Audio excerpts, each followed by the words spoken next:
The Fall of the House of Usher by Edgar Allan Poe.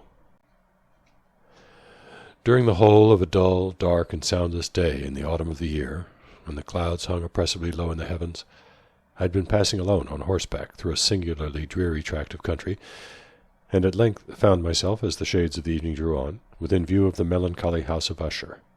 I know not how it was, but with the first glimpse of the building a sense of insufferable gloom pervaded my spirit.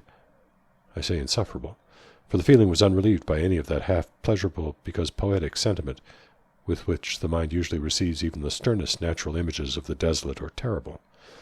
I looked upon the scene before me, upon the mere house and the simple landscape features of the domain, upon the bleak walls, upon the vacant eye-like windows, upon a few rank sedges, and upon a few white trunks of decayed trees, with an utter depression of soul, which I can compare to no earthly sensation more properly than to the after-dream of the reveller upon opium, the bitter lapse into everyday life, the hideous dropping off of the veil. There was an iciness, a sinking, a sickening of the heart, an unredeemed dreariness of thought which no goading of the imagination could torture into aught of the sublime. What was it? I paused to think. What was it that so unnerved me in the contemplation of the House of Usher? It was a mystery all insoluble, nor could I grapple with the shadowy fancies that crowded upon me as I pondered. I was forced to fall back upon the unsatisfactory conclusion that while beyond doubt there are combinations of very simple natural objects which have the power of thus affecting us, still the analysis of this power lies among considerations beyond our depth. It was possible, I reflected, that a mere different arrangement of the particulars of the scene, of the details of the picture, would be sufficient to modify or perhaps to annihilate its capacity for sorrowful impression. And acting upon this idea, I reined my horse to the precipitous brink of a black and lurid tarn that lay in unruffled lustre by the dwelling, and gazed down, but with a shudder even more thrilling than before, upon the remodelled and inverted images of the grey sedge, and the ghastly tree stems, and the vacant and eye-like windows.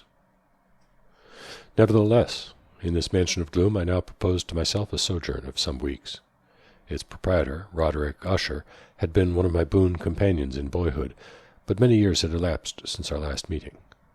A letter, however, had lately reached me in a distant part of the country, a letter from him, which, in its wildly importunate nature, had admitted of no other than a personal reply. The manuscript gave evidence of nervous agitation. The writer spoke of acute bodily illness, of a mental disorder which oppressed him, and of an earnest desire to see me, as his best and indeed his only personal friend, with a view of attempting, by the cheerfulness of my society, some alleviation of his malady. It was the manner in which all this and much more was said, it was the apparent heart that went with his request, which allowed me no room for hesitation, and I accordingly obeyed forthwith what I still considered a very singular summons.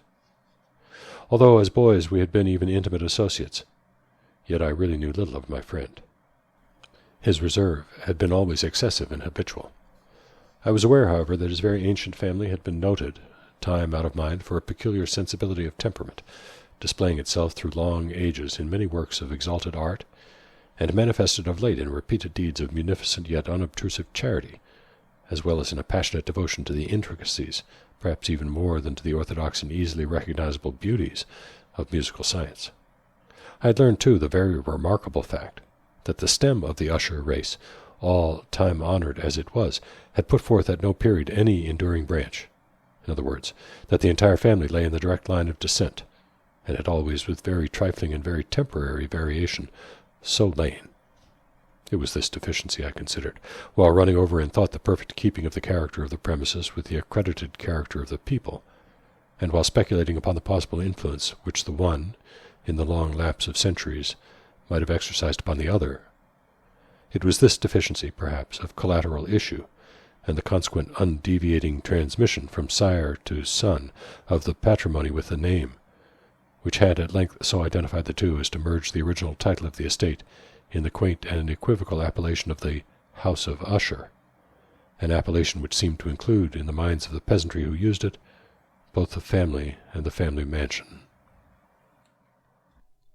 I have said that the sole effect of my somewhat childish experiment, that of looking down within the tarn, had been to deepen the first singular impression. There can be no doubt that the consciousness of the rapid increase of my superstition for why should I not so term it, served mainly to accelerate the increase itself. Such I have long known is the paradoxical law of all sentiments having terror as a basis. And it might have been for this reason only that when I again uplifted my eyes to the house itself, from its image in the pool, there grew in my mind a strange fancy, a fancy so ridiculous indeed that I but mention it to show the vivid force of the sensations which oppressed me. I had so worked upon my imagination as really to believe that about the whole mansion and domain there hung an atmosphere peculiar to themselves and their immediate vicinity, an atmosphere which had no affinity with the air of heaven, but which had reeked up from the decayed trees, and the grey wall, and the silent tarn, a pestilent and mystic vapor, dull, sluggish, faintly discernible, and leaden-hued. Shaking off from my spirit what must have been a dream, I scanned more narrowly the real aspect of the building. Its principal feature seemed to be that of an excessive antiquity. The discoloration of ages had been great. Minute fungi overspread the whole exterior, hanging in a fine tangled webwork from the eaves. Yet all this was apart from any extraordinary dilapidation. No portion of the masonry had fallen, and there appeared to be a wild inconsistency between its still perfect adaptation of parts and the crumbling condition of the individual stones. In this there was much that reminded me of the specious totality of old woodwork, which has rotted for long years in some neglected vault, with no disturbance from the breath of the external air. Beyond this indication of extensive decay, however, the fabric gave little token of instability. Perhaps the eye of a scrutinizing observer might have discovered a barely perceptible fissure, which, extending from the roof of the building in front, made its way down the wall in a zigzag direction until it became lost in the sullen waters of the tarn. Noticing these things, I rode over a short causeway to the house. A servant in waiting took my horse, and I entered the Gothic archway of the hall. A valet of stealthy step thence conducted me in silence through many dark and intricate passages in my progress to the studio of his master. Much that I encountered on the way contributed, I know not how, to heighten the vague sentiments of which I have already spoken. While the objects around me, while the carvings of the ceilings, the sombre tapestries of the walls, the ebon blackness of the floors, and the phantasmagoric armorial trophies which rattled as I spoke, were but matters to which, or to such as which, I had been accustomed from my infancy. While I hesitated not to acknowledge how familiar was all this, I still wondered to find how unfamiliar were the fancies which ordinary images were stirring up. On one of the staircases I met the physician of the family. His countenance, I thought, wore a mingled expression of low cunning and perplexity. He accosted me with trepidation and passed on. The valet now threw open a door and ushered me into the presence of his master. The room in which I found myself was very large and lofty. The windows were long, narrow, and pointed, and at so vast a distance from the black oaken floor as to be altogether inaccessible from within. Feeble gleams of encrimsoned light made their way through the trellised panes, and served to render sufficiently distinct the more prominent objects around. The eye, however, struggled in vain to reach the remoter angles of the chamber, or the recesses of the vaulted and fretted ceiling. Dark draperies hung upon the walls. The general furniture was profuse, comfortless, antique, and tattered. Many books and musical instruments lay scattered about, but failed to give any vitality to the scene. I felt that I breathed an atmosphere of sorrow. An air of stern, deep, and irredeemable gloom hung over and pervaded all. Upon my entrance, Usher arose from a sofa on which he had been lying at full length, and greeted me with a vivacious warmth which had much in it, I at first thought, of an overdone cordiality, of the constrained effort of the ennuyé man of the world. A glance, however, at his countenance convinced me of his perfect sincerity. We sat down, and for some moments, while he spoke not, I gazed upon him with a feeling half of pity, half of awe. Surely man had never before so terribly altered in so brief a period as had Roderick Usher. It was with difficulty that I could bring myself to admit the identity of the wan being before me with the companion of my early boyhood.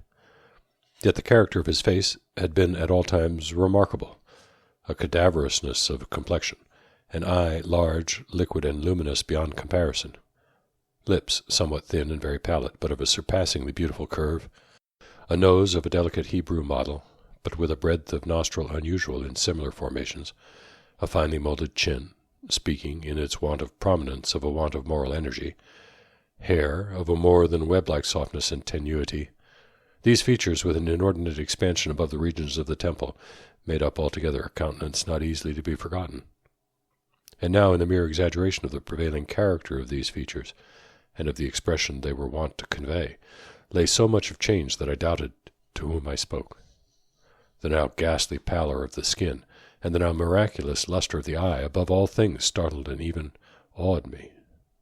The silken hair, too, had been suffered to grow all unheeded, and as, in its wild gossamer texture, it floated rather than fell about the face, I could not, even with effort, connect its arabesque expression with any idea of simple humanity. In the manner of my friend I was at once struck with an incoherence, an inconsistency, and I soon found this to arise from a series of feeble and futile struggles to overcome an habitual trepidancy, an excessive nervous agitation. For something of this nature I had indeed been prepared, no less by his letter than by reminiscences of certain boyish traits, and by conclusions deduced from his peculiar physical conformation and temperament. His action was alternately vivacious and sullen. His voice varied rapidly from a tremulous indecision, when the animal spirit seemed utterly in abeyance, to that species of energetic concision, that abrupt, weighty, unhurried, and hollow-sounding enunciation, that leaden, self-balanced, and perfectly modulated guttural utterance, which may be observed in the lost drunkard, or the irreclaimable eater of opium, during the periods of his most intense excitement. It was thus that he spoke of the object of my visit, of his earnest desire to see me, and of the solace he expected me to afford him. He entered at some length into what he conceived to be the nature of his malady. It was, he said, a constitutional and a family evil, and one for which he despaired to find a remedy. A mere nervous affection, he immediately added, which would undoubtedly soon pass off. It displayed itself in a host of unnatural sensations. Some of these, as he detailed them, interested and bewildered me, although perhaps the terms and the general manner of their narration had their weight. He suffered much from a morbid acuteness of the senses. The most insipid food was alone endurable. He could wear only garments of a certain texture. The odors of all flowers were oppressive. His eyes were tortured by even a faint light, and there were but peculiar sounds, and these from stringed instruments, which did not inspire him with horror. To an anomalous species of terror I found him a bounden slave. "I shall perish," said he. "I must perish in this deplorable folly. Thus, and not otherwise, shall I be lost. I dread the events of the future, not in themselves, but in their results. I shudder at the thought of any, even the most trivial incident, which may operate upon this intolerable agitation of soul. I have indeed no abhorrence of danger except in its absolute effect, in terror. In this unnerved, in this pitiable condition, I feel that the period will sooner or later arrive when I must abandon life and reason together in some struggle with the grim phantasm, fear." I learned, moreover, at intervals and through broken and equivocal hints, another singular feature of his mental condition. He was enchained by certain superstitious impressions in regard to the dwelling which he tenanted, and whence for many years he had never ventured forth, in regard to an influence whose supposititious force was conveyed in terms too shadowy here to be restated, an influence which some peculiarities in the mere form and substance of his family mansion had, by dint of long sufferance, he said, obtained over his spirit, an effect which the physique of the grey walls and turrets, and of the dim tarn into which they all looked down, had at length brought about upon the morale of his existence. He admitted, however, although with some hesitation, that much of the peculiar gloom which thus afflicted him could be traced to a more natural and far more palpable origin, to the severe and long-continued illness, indeed to the evidently approaching dissolution, of a tenderly beloved sister, his sole companion for long years, his last and only relative on earth. "Her decease," he said with a bitterness which I can never forget, "would leave him, the hopeless and the frail, the last of the ancient race of the Ushers." While he spoke, the Lady Madeline, for so she was called, passed through a remote portion of the apartment, and without having noticed my presence, disappeared. I regarded her with an utter astonishment not unmingled with dread, and yet I found it impossible to account for such feelings. A sensation of stupor oppressed me as my eyes followed her retreating steps. When a door at length closed upon her, my glance sought instinctively and eagerly the countenance of the brother, but he had buried his face in his hands, and I could only perceive that a far more than ordinary wanness had overspread the emaciated fingers through which trickled many passionate tears. The disease of the Lady Madeline had long baffled the skill of her physicians. A settled apathy, a gradual wasting away of the person, and frequent, although transient, affections of a partially cataleptical character were the unusual diagnosis. Hitherto she had steadily borne up against the pressure of her malady, and had not betaken herself finally to bed. But on the closing in of the evening of my arrival at the house, she succumbed, as her brother told me at night with inexpressible agitation, to the prostrating power of the destroyer, and I learned that the glimpse I had obtained of her person would thus probably be the last I should obtain, that the lady, at least while living, would be seen by me no more. For several days ensuing her name was unmentioned by either Usher or myself, and during this period I was busied in earnest endeavors to alleviate the melancholy of my friend. We painted and read together, or I listened, as if in a dream, to the wild improvisations of his speaking guitar. And thus, as a closer and still closer intimacy admitted me more unreservedly into the recesses of his spirit, the more bitterly did I perceive the futility of all attempt at cheering a mind from which darkness, as if an inherent positive quality, poured forth upon all objects of the moral and physical universe in one unceasing radiation of gloom. I shall ever bear about me a memory of the many solemn hours I thus spent alone with the master of the House of Usher. Yet I should fail in any attempt to convey an idea of the exact character of the studies or of the occupations in which he involved me or led me the way. An excited and highly distempered ideality threw a sulphureous luster over all. His long improvised dirges will ring forever in my ears. Among other things, I hold painfully in mind a certain singular perversion and amplification of the wild air of the last waltz of von Weber. From the paintings over which his elaborate fancy brooded, and which grew touch by touch into vagueness at which I shuddered the more thrillingly, because I shuddered knowing not why, from these paintings, vivid as their images now are before me, I would in vain endeavor to deduce more than a small portion which should lie within the compass of merely written words. By the utter simplicity, by the nakedness of his designs, he arrested and overawed attention. If ever mortal painted an idea, that mortal was Roderick Usher. For me, at least, in the circumstances then surrounding me, there arose, out of the pure abstractions which the hypochondriac contrived to throw upon his canvas, an intensity of intolerable awe, no shadow of which felt I ever yet in the contemplation of the certainly glowing, yet too concrete reveries of Fuseli.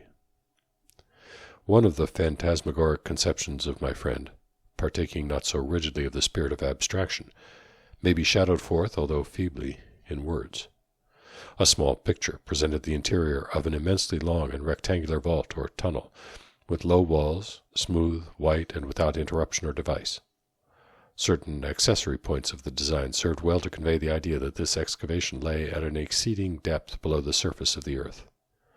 No outlet was observed in any portion of its vast extent, and no torch or other artificial source of light was discernible.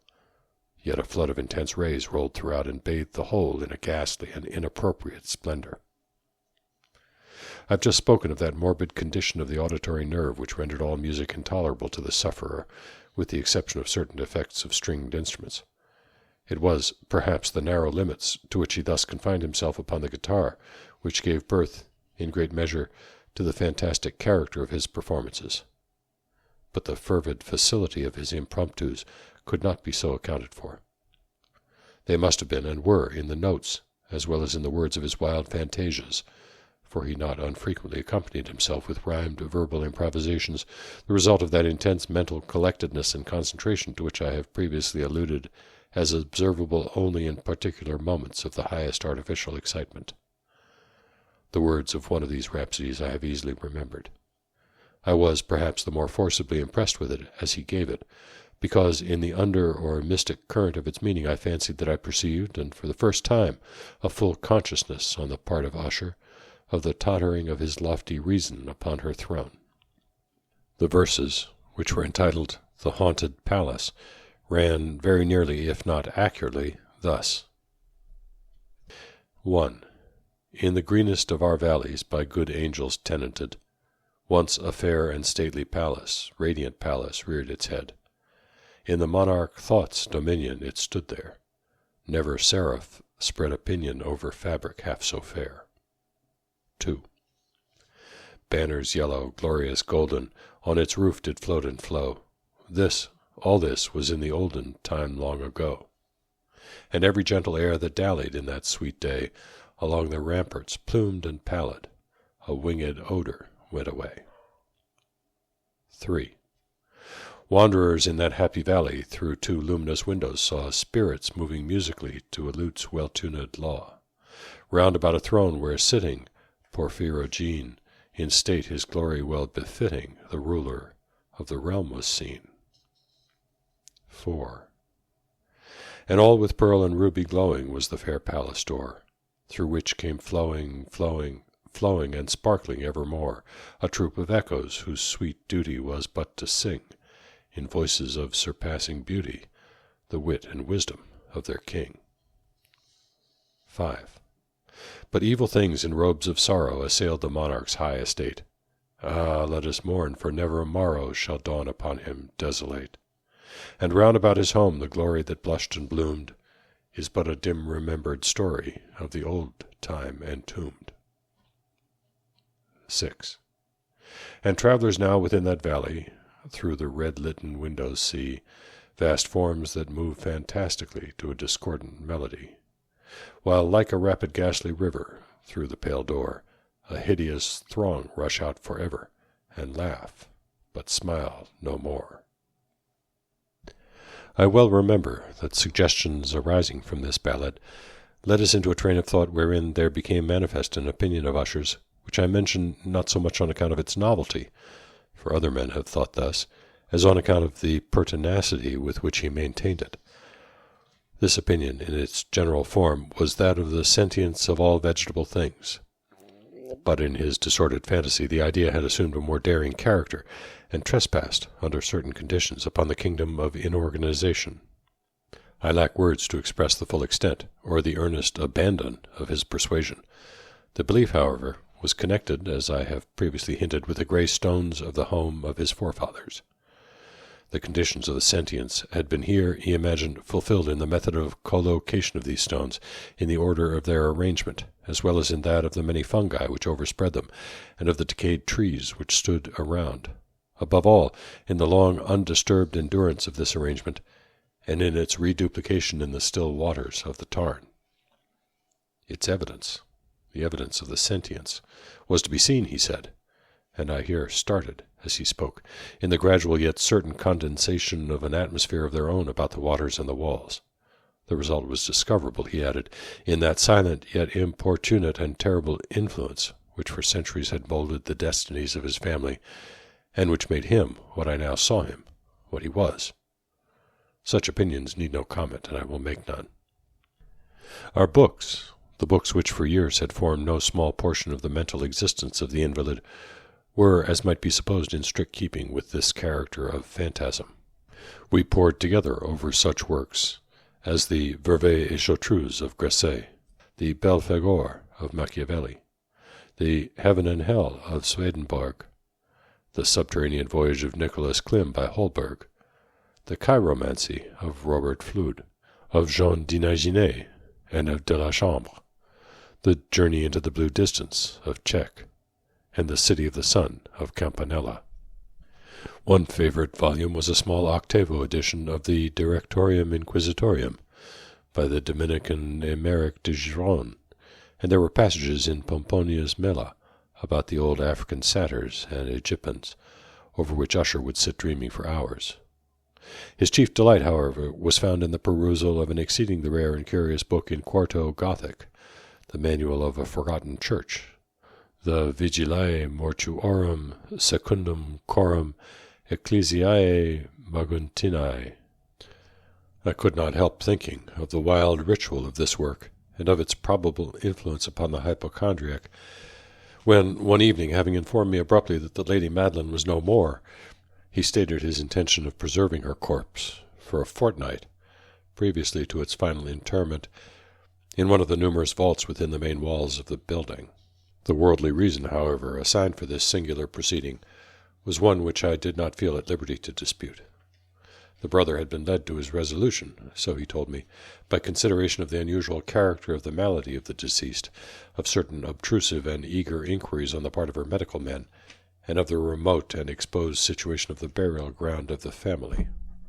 I will not deny that when I called to mind the sinister countenance of the person whom I met upon the staircase on the day of my arrival at the house, I had no desire to oppose what I regarded as at best but a harmless and by no means an unnatural precaution. At the request of Usher, I personally aided him in the arrangements for the temporary entombment.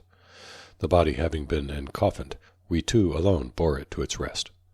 The vault in which we placed it, and which had been so long unopened that our torches, half smothered in its oppressive atmosphere, gave us little opportunity for investigation, was small, damp, and entirely without means of admission for light, lying at great depth immediately beneath that portion of the building in which was my own sleeping apartment. It had been used apparently in remote feudal times for the worst purposes of a donjon keep, and in later days as a place of deposit for powder or some other highly combustible substance, as a portion of its floor and the whole interior of a long archway through which we reached it were carefully sheathed with copper. The door of massive iron had been also similarly protected. Its immense weight caused an unusually sharp grating sound as it moved upon its hinges. Having deposited our mournful burden upon trestles within this region of horror, we partially turned aside the yet unscrewed lid of the coffin and looked upon the face of the tenant.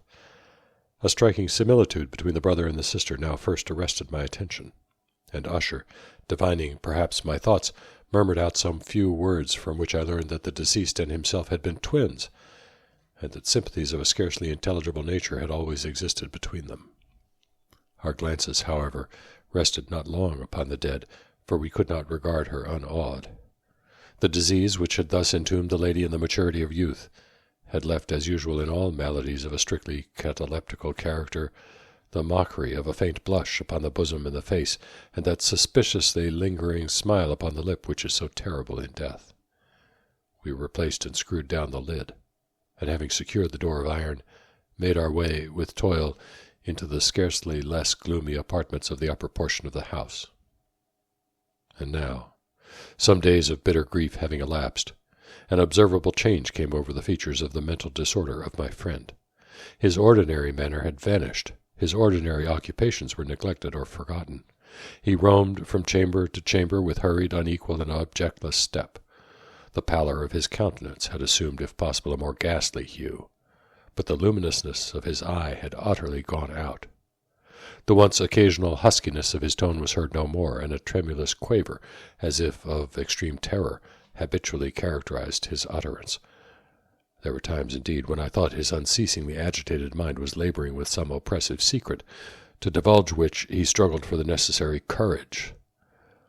At times, again, I was obliged to resolve all into the mere inexplicable vagaries of madness, for I beheld him gazing upon vacancy for long hours, in an attitude of the profoundest attention, as if listening to some imaginary sound. It was no wonder that his condition terrified, that it infected me. I felt, creeping upon me by slow yet certain degrees, the wild influences of his own fantastic yet impressive superstitions. It was, especially upon retiring to bed late in the night of the 7th or 8th day after the placing of the Lady Madeline within the donjon, that I experienced the full power of such feelings. Sleep came not near my couch, while the hours waned and waned away. I struggled to reason off the nervousness which had dominion over me. I endeavored to believe that much, if not all, of what I felt was due to the bewildering influence of the gloomy furniture of the room, of the dark and tattered draperies, which, tortured into motion by the breath of a rising tempest, swayed fitfully to and fro upon the walls, and rustled uneasily about the decorations of the bed. But my efforts were fruitless. An irrepressible tremor gradually pervaded my frame, and, at length, there sat upon my very heart an incubus of utterly causeless alarm. Shaking this off with a gasp and a struggle, I uplifted myself upon the pillows, and peering earnestly within the intense darkness of the chamber, hearkened, I know not why, except that an instinctive spirit prompted me, to certain low and indefinite sounds, which came through the pauses of the storm at long intervals, I knew not whence. Overpowered by an intense sentiment of horror, unaccountable yet unendurable, I threw on my clothes with haste, for I felt that I should sleep no more during the night, and endeavored to arouse myself from the pitiable condition into which I had fallen, by pacing rapidly to and fro through the apartment. I had taken but few turns in this manner, when a light step on an adjoining staircase arrested my attention. I presently recognized it as that of Usher. In an instant afterward he rapped, with a gentle touch, at my door, and entered, bearing a lamp. His countenance was, as usual, cadaverously wan, but, moreover, there was a species of mad hilarity in his eyes, and evidently restrained hysteria in his whole demeanor. His air appalled me. But anything was preferable to the solitude which I had so long endured, and I even welcomed his presence as a relief. "And you have not seen it?" he said abruptly, after having stared about him for some moments in silence. "You have not then seen it? But stay, you shall." Thus speaking, and having carefully shaded his lamp, he hurried to one of the casements and threw it freely open to the storm. The impetuous fury of the entering gust nearly lifted us from our feet. It was, indeed, a tempestuous, that sternly beautiful night, and one wildly singular in its terror and its beauty. A whirlwind had apparently collected its force in our vicinity, for there were frequent and violent alterations in the direction of the wind, and the exceeding density of the clouds, which hung so low as to press upon the turrets of the house, did not prevent our perceiving the lifelike velocity with which they flew careering from all points against each other, without passing away into the distance. I say that even their exceeding density did not prevent our perceiving this, yet we had no glimpse of the moon or stars, nor was there any flashing forth of the lightning. But the under surfaces of the huge masses of agitated vapor, as well as all terrestrial objects immediately around us, were glowing in the unnatural light of a faintly luminous and distinctly visible gaseous exhalation which hung about and enshrouded the mansion. "You must not, you shall not behold this," said I, shuddering, to Usher, as I led him with a gentle violence from the window to a seat. "These appearances which bewilder you are merely electrical phenomena, not uncommon, or it may be that they have their ghastly origin in the rank miasma of the tarn. Let us close this casement. The air is chilling and dangerous to your frame. Here is one of your favorite romances. I will read, and you shall listen, and so we will pass away this terrible night together." The antique volume which I had taken up was the Mad Trist of Sir Launcelot Canning, but I had called it a favorite of Usher's more in sad jest than in earnest, for, in truth, there is little in its uncouth and unimaginative prolixity which could have had interest for the lofty and spiritual ideality of my friend. It was, however, the only book immediately at hand, and I indulged a vague hope that the excitement which now agitated the hypochondriac might find relief, for the history of mental disorder is full of similar anomalies, even in the extremeness of the folly which I should read. Could I have judged, indeed, by the wild, overstrained air of vivacity with which he hearkened, or apparently hearkened, to the words of the tale, I might well have congratulated myself upon the success of my design.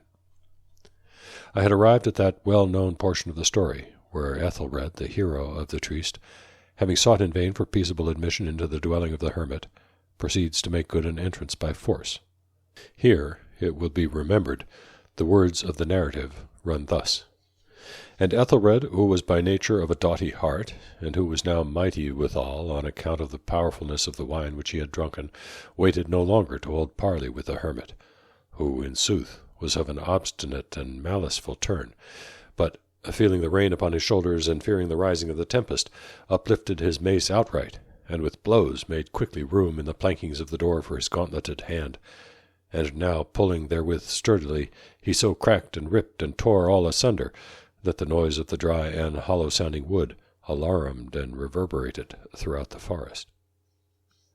At the termination of this sentence I started, and for a moment paused, for it appeared to me, although I at once concluded that my excited fancy had deceived me, it appeared to me that from some very remote portion of the mansion there came, indistinctly to my ears, what might have been, in its exact similarity of character, the echo, but a stifled and dull one certainly, of the very cracking and ripping sound which Sir Launcelot had so particularly described. It was, beyond doubt, the coincidence alone which had arrested my attention, for amid the rattling of the sashes of the casements and the ordinary commingled noises of the still increasing storm, the sound in itself had nothing, surely, which should have interested or disturbed me. I continued the story. But the good champion Ethelred, now entering within the door, was sore enraged and amazed to perceive no signal of the maliceful hermit, but in the stead thereof a dragon of a scaly and prodigious demeanor and of a fiery tongue, which sat in guard before a palace of gold, with a floor of silver, and upon the wall there hung a shield of shining brass with this legend and written, Who entereth herein a conqueror hath been, who slayeth the dragon, the shield he shall win. And Ethelred uplifted his mace and struck upon the head of the dragon, which fell before him, and gave up his pesty breath, with a shriek so horrid and harsh, and withal so piercing, that Ethelred had fain to close his ears with his hands against the dreadful noise of it, the like whereof was never before heard. Here again I paused abruptly, and now with a feeling of wild amazement, for there could be no doubt whatever that in this instance I did actually hear, although from what direction it proceeded I found it impossible to say, a low and apparently distant but harsh, protracted, and most unusual screaming or grating sound, the exact counterpart of what my fancy had already conjured up for the dragon's unnatural shriek, as described by the romancer. Oppressed, as I certainly was, upon the occurrence of this second and most extraordinary coincidence, by 1,000 conflicting sensations, in which wonder and extreme terror were predominant, I still retained sufficient presence of mind to avoid exciting, by any observation, the sensitive nervousness of my companion. I was by no means certain that he had noticed the sounds in question, although assuredly a strange alteration had, during the last few minutes, taken place in his demeanor. From a position fronting my own, he had gradually brought round his chair so as to sit with his face to the door of the chamber, and thus I could but partially perceive his features, although I saw that his lips trembled as if he were murmuring inaudibly. His head had dropped upon his breast, yet I knew that he was not asleep from the wide and rigid opening of the eye as I caught a glance of it in profile. The motion of his body, too, was at variance with this idea, for he rocked from side to side with a gentle yet constant and uniform sway. Having rapidly taken notice of all this, I resumed the narrative of Sir Launcelot, which thus proceeded. And now the champion, having escaped from the terrible fury of the dragon, bethinking himself of the brazen shield and of the breaking up of the enchantment which was upon it, removed the carcass from out of the way before him, and approached valorously over the silver pavement of the castle to where the shield was upon the wall, which in sooth tarried not for his full coming, but fell down at his feet upon the silver floor, with a mighty great and terrible ringing sound. No sooner had these syllables passed my lips, than, as if a shield of brass had indeed at the moment fallen heavily upon a floor of silver, I became aware of a distinct, hollow, metallic, and clangorous, yet apparently muffled reverberation. Completely unnerved, I leaped to my feet, but the measured rocking movement of Usher was undisturbed. I rushed to the chair in which he sat. His eyes were bent fixedly before him, and throughout his whole countenance there reigned a stony rigidity. But as I placed my hand upon his shoulder, there came a strong shudder over his whole person. A sickly smile quivered about his lips, and I saw that he spoke in a low, hurried, and gibbering murmur, as if unconscious of my presence. Bending closely over him, I at length drank in the hideous import of his words. "Not hear it? Yes, I hear it, and have heard it. Long, many minutes, many hours, many days have I heard it. And I dared not, oh, pity me, miserable wretch that I am, I dared not speak. We have put her living in the tomb. Said I not that my senses were acute? I now tell you that I heard her first feeble movements in the hollow coffin. I heard them many, many days ago, and I dared not speak. And now, tonight, Ethelred, ha! The breaking of the hermit's door, and the death cry of the dragon, and the clangor of the shield, say, rather, the rending of her coffin, and the grating of the iron hinges of her prison, and her struggles within the coppered archway of the vault. Oh, whither shall I fly? Will she not be here anon? Is she not hurrying to upbraid me for my haste? Have I not heard her footstep on the stair? Do I not distinguish that heavy and horrible beating of her heart? Madman!" Here he sprang furiously to his feet, and shrieked out his syllables as if in the effort he were giving up his soul. "Madman! I tell you that she now stands without the door." As if in the superhuman energy of his utterance there had been found the potency of a spell, the huge antique panels to which the speaker pointed threw slowly back, upon the instant, their ponderous and ebony jaws. It was the work of the rushing gust. But then without those doors there did stand the lofty and enshrouded figure of the Lady Madeline of Usher. There was blood upon her white robes, and the evidence of some bitter struggle upon every portion of her emaciated frame. For a moment she remained trembling and reeling to and fro upon the threshold, and then with a low moaning cry fell heavily inward upon the person of her brother, and in her violent and now final death agonies bore him to the floor a corpse, and a victim to the terrors he had anticipated. From that chamber, and from that mansion, I fled aghast. The storm was still abroad in all its wrath as I found myself crossing the old causeway. Suddenly there shot along the path a wild light, and I turned to see whence a gleam so unusual could have issued, for the vast house and its shadows were alone behind me. The radiance was that of the full setting and blood-red moon, which now shone vividly through that once barely discernible fissure of which I have before spoken as extending from the roof of the building in a zigzag direction to the base. While I gazed, this fissure rapidly widened. There came a fierce breath of the whirlwind. The entire orb of the satellite burst at once upon my sight. My brain reeled as I saw the mighty walls rushing asunder.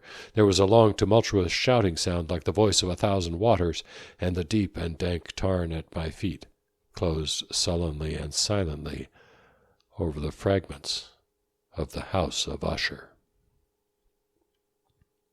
The end of the fall of the House of Usher.